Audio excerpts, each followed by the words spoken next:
Assalamualaikum warahmatullahi wabarakatuh. Apa kabar Bapak Ibu saudara-saudaraku sekalian? Jumpa lagi bersama saya Heri Wicaksono SHMH di channel Solusi Hukumnya HWA.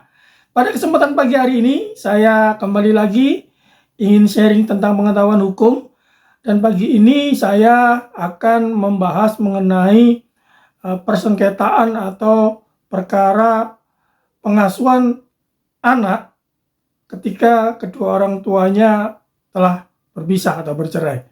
Nah, banyak sekali yang bertanya atau kemungkinan banyak sekali di masyarakat ini yang belum memahami mengenai bagaimana hukumnya hak pengasuhan anak ketika pasangan sudah berpisah. Ya, pada kesempatan ini saya akan membahasnya dari segi ruang lingkup hukum Islam. Nah, di sini banyak Bapak Ibu yang belum mengetahui bagaimana aturan hukumnya. Ya, jadi banyak sekali terjadi sengketa rebutan pengasuhan anak ya di pengadilan agama setelah keduanya resmi berpisah.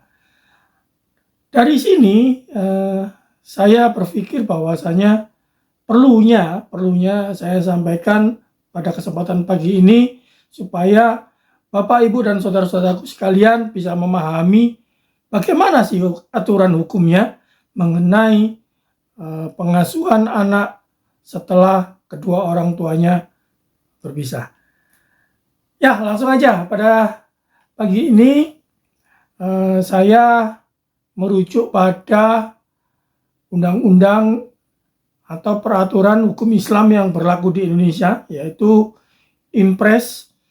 Nah, di situ ada di dalam instruksi presiden itu ada kumpulan-kumpulan hukum Islam yang dirangkum. Ada bab 1 mengenai perkawinan, bab 2 mengenai kewarisan, dan ada bab 3 mengenai wakaf ya. Nah, salah satunya di dalam bab 1 itu membahas mengenai tentang pengasuhan anak ketika kedua orang tuanya sudah berpisah ya. Bagaimana aturannya ya? Jadi dampak dari perpisahan kedua orang tua adalah otomatis pada anak ya. Nah, di dalam aturan itu kalau nggak salah di pasal 98-nya itu menyatakan bahwasanya seorang anak itu bisa berdiri sendiri setelah berusia 21 tahun ya. Jadi dia setelah 21 tahun bisa dikatakan sudah mandiri, sudah berdiri sendiri, sudah dewasa, dan sudah dapat berbuat hukum dan sebagainya. Nah, sedangkan bagaimana tentang anak-anak yang masih di bawah umur ya, di bawah umur.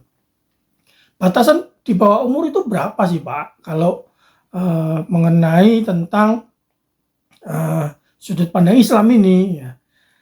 Saya tidak membahas batasan usia di bawah umur itu berapa, tapi kalau di dalam hukum Islam itu menyebutkan bahwasanya ada kata-kata mumayyiz ya, mumayyiz. Apa itu mumayyiz? Mumayyiz itu anak yang belum genap berusia 12 tahun. Nah, itu yang disebut mumayyiz.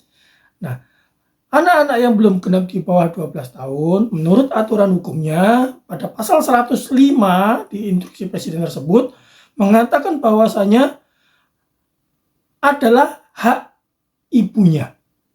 Ya, jadi adalah hak ibunya. Jadi harus dipahami bahwasanya anak-anak yang belum bergenap berumur 12 tahun itu masih di bawah pengasuhan ibunya. Jadi ketika ada saudara-saudaraku, Bapak Ibu sekalian yang memiliki konflik rumah tangga dan akhirnya berujung pada perpisahan, tidak perlulah ya melibatkan anak-anak. Karena apa? Karena di dalam aturan itu jelas bahwa anak yang belum mumayyiz itu adalah hak ibunya. Ya.